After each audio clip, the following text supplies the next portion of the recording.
Alright guys, so I just got the package in today for the Navi variator. I'm gonna cut this edge real quick. Alright. I don't believe the bolts are in with it because they said they were gonna send that separately. So I may just go to the store and buy my own so I can just install it already. So yeah. So this is the I guess Malassi, that's how you pronounce it. I don't see the weights. Alright, yeah, okay, yeah, it does have the variator weights under here. And I'm actually gonna weigh them because it doesn't say on the package what weights came with it, so cut it open again.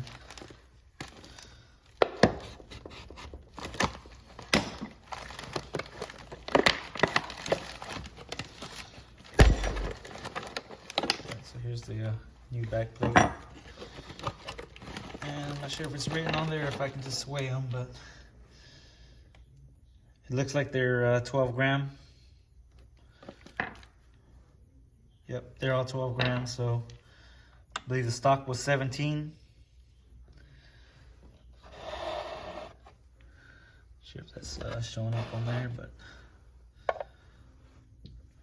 yep, 12 grams. So yeah, the Performance variator comes with 12 gram rollers.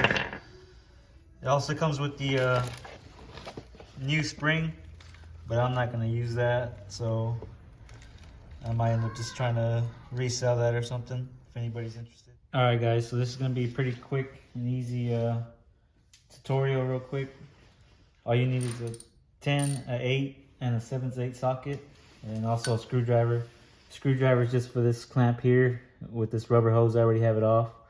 So you just unscrew it, and you'll be able to spread this clamp open. And just, if it's your first time pulling this off, it might be a little hard to get off, but you can just force your screwdriver and it'll pull off.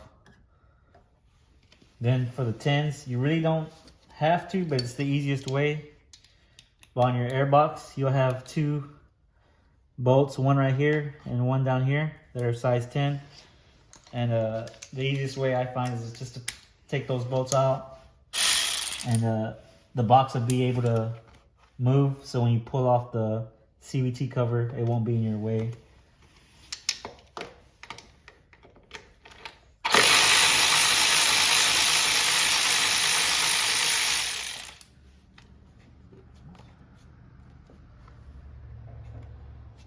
Right here.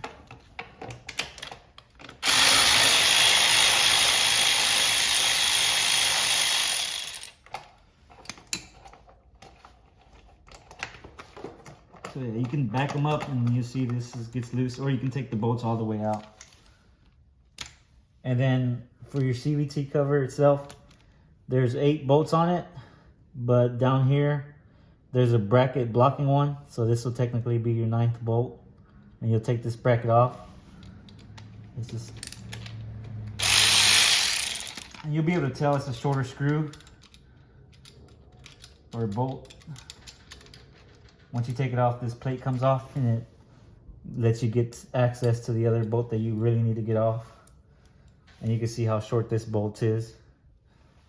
And what I usually do is when I take them off, I'll put, I'll just put them in order where they need to go. So I'll have 4 on the bottom and 4 on top, because you'll see some are longer. And then on this corner, it actually has a spacer for the brake line bracket. So just remember how that spacer goes.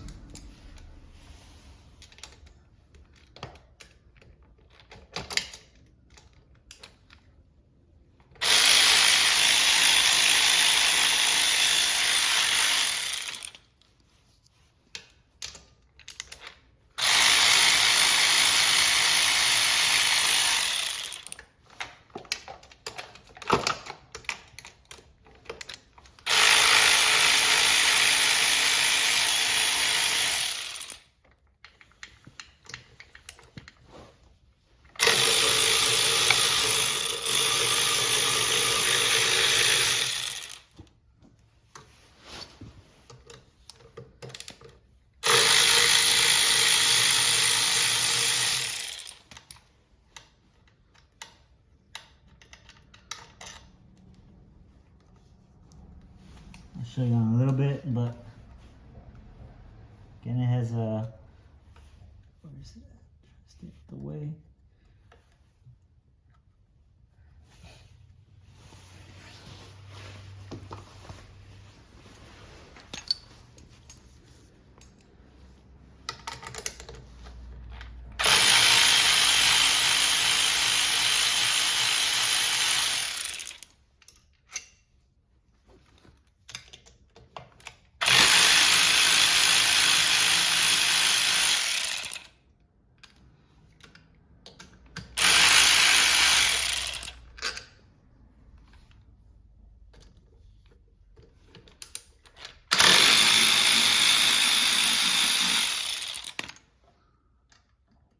All right, so that's all the bolts. And again, if you haven't taken it off before, it might be a little tight on there. So you just have to kind of force it off a little bit. And see, this is what I was talking about. This is a spacer for your brake bracket. It goes right behind it. And it's this black bolt. You know, as you can see, all the other ones are stainless.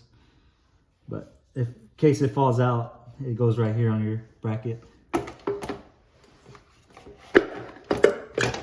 And that's what I was talking about earlier. Just loosen them up or take them both all the way off, and this intake box won't be in your way.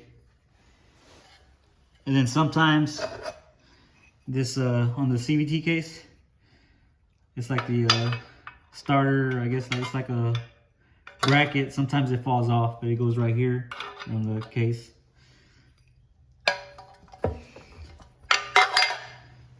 All right, then after that, you'll need an impact or a way to hold your CVT or clutch so you can break this off. The easiest way is by having an impact, and it's a 7/8.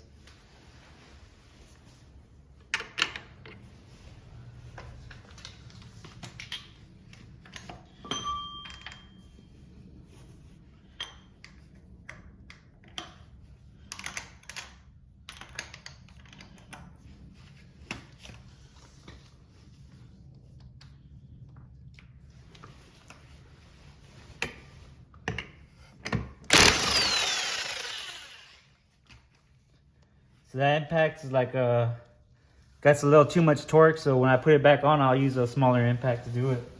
But to break the bolts is real easy with, you know. And then it's pretty much, after you take that nut off, it's the washer, this little starter. This catches the starter whenever, the kick starter. And then this fan plate, and then the front plate comes off with it. And just remember that order. And the belt, you can easily just get out the way, just push it down. And I always just put my fingers back here to catch the back of that variator plate, so everything comes off at once. And there it is, all out. Now I just have to take these two bolts off and replace them. And I'll put everything back in. Okay, so looking at the variators, the issue are these little, I'm not sure, like slides where the you know, the back plate slides up and down on. All right, guys, so I'm putting the bike back together. Again, all I did was go to the hardware store, took one of the bolts that I put off the bike, it's the M6 bolt, and just replaced it with one with a different, I guess, bolt head. And just make sure the thread's the same. If you need help, you can just, you know, especially if you go to like a Home Depot or Aces Hardware or anything like that, they'll help you out. And I already put mine in. You can see them there. Black bolts on the top and one on the bottom. It's behind the belt. You can't see it from this angle, but yeah. So anyway, without those bolts and with the regular hex head, all that was happening was when you had the variator in there,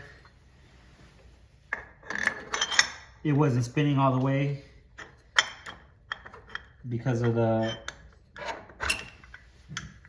little guides for the ramp, or the plate, I mean. Right, so All I'm gonna do is put this cover back on, and it has little spots that'll fit into the grooves up there. So I usually just put it on the case instead of the cover first. And here's where it's good to have this box loosened up, or the bolts all the way off, so you can move it out the way. And it should slide in all the way in like that. Then on the CVT cover, it has little open spaces, because on the case, it has these like little dowels to help you line up the CVT cover and put it back on the correct way. And down here, you just have to push the lines down a little bit, make sure the belt's still in that case right before it all goes back together.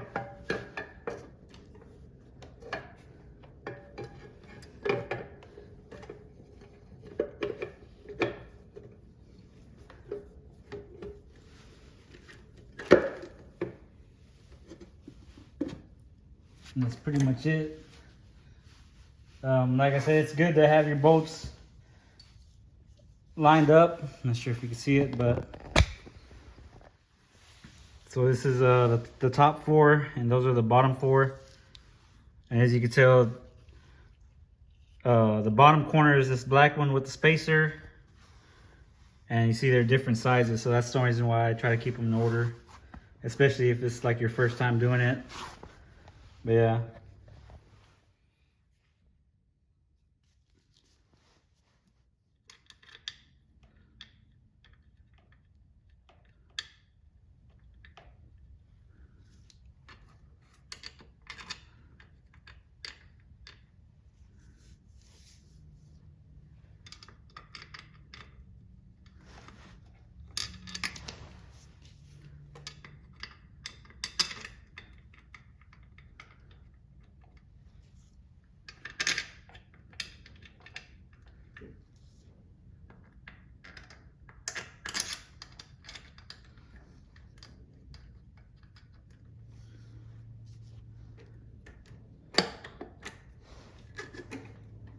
You just gotta get this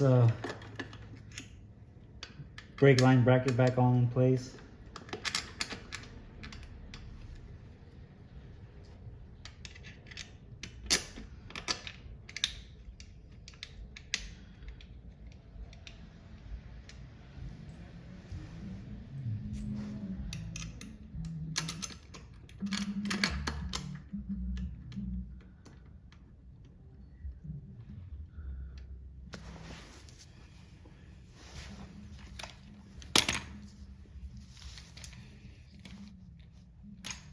Now just go around tying them, not too tight till it's all flush, and then I'll tie them.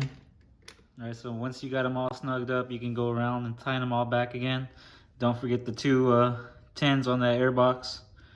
And then this hose, just slide it back on and use that Phillips screwdriver to tighten that clamp up. And just to verify that you have it all in right, you can go ahead and turn the bike on.